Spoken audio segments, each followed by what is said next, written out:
So today, a game was released, Black Myth Wukong, a game that was announced back in August 2020, 4 years ago, and was praised by its high-quality looking graphics, its interesting combat, and very interesting story.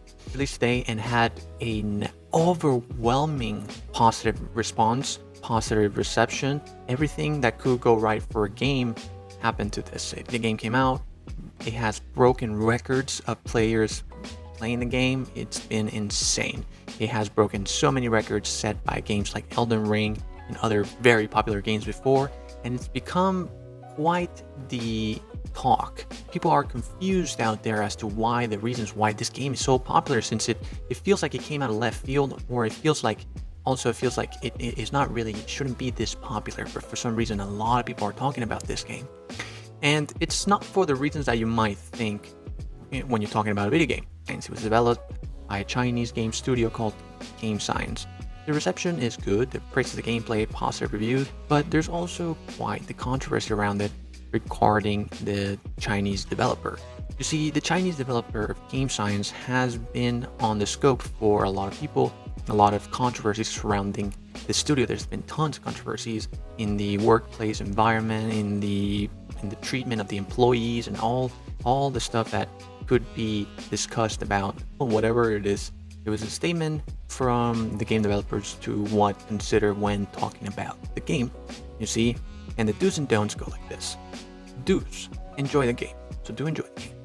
Don't, do not insult other influencers or players. Do not use any offensive language or humor.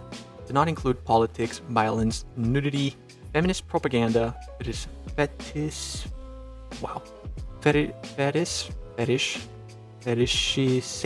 I don't know how you say that word. I probably butchered it. Let's say, do not include politics, violence, nudity, feminist propaganda, fetishes, and other content that instigates negative discourse. Do not use trigger words such as quarantine or isolation or COVID-19. Do not discuss content related to China's game industry policies, opinions, news, etc.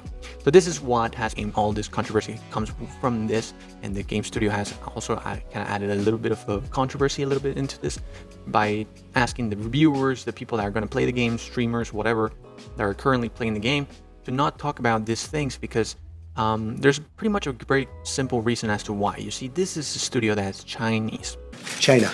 And in China, there are very, very enforceable laws by the Chinese government about how a game studio should go about its games. You see, when a game studio in China promotes a game and tells reviewers and tells streamers to play their game for them, to promote this is directly considered by the Chinese government as a work relation. So now it's your work related. So now you are co-workers in a form, in a very interesting form.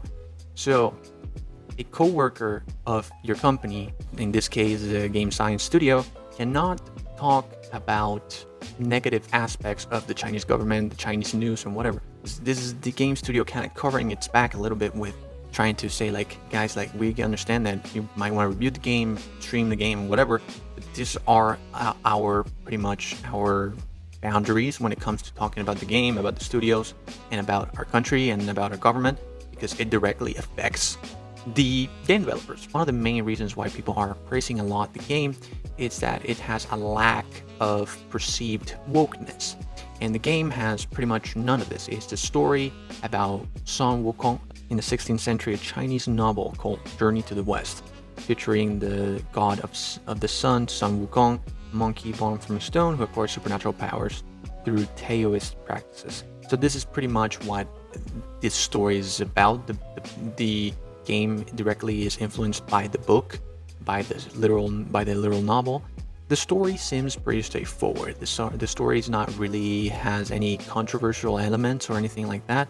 It's a game that basically, if it wasn't around this sort of cluster of wokeness, no wokeness, whatever controversy, the game would have had a relatively quieter reception. But this huge controversy between the wokeness of the game, if the game has enough elements that you could classify as having like inclusion, such as LGBTQ, whatever type of elements that you think a game should have, that does not possess, this game does not possess, or if it's more of players really just kind of being tired of having to deal with stuff like this in games and in media.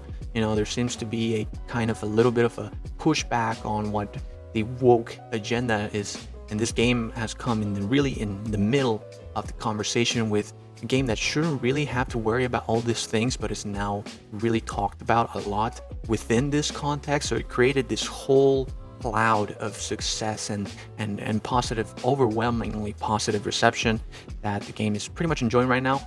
It has surpassed every possible record that you could see with Steam. Very interesting to see the sort of context behind the story, which is not only that the game itself, the gameplay, the story, whatever, but also the cultural and societal kind of atmosphere around the game. But yeah, so this is pretty much what it is, what the game controversy is. Thank you for watching.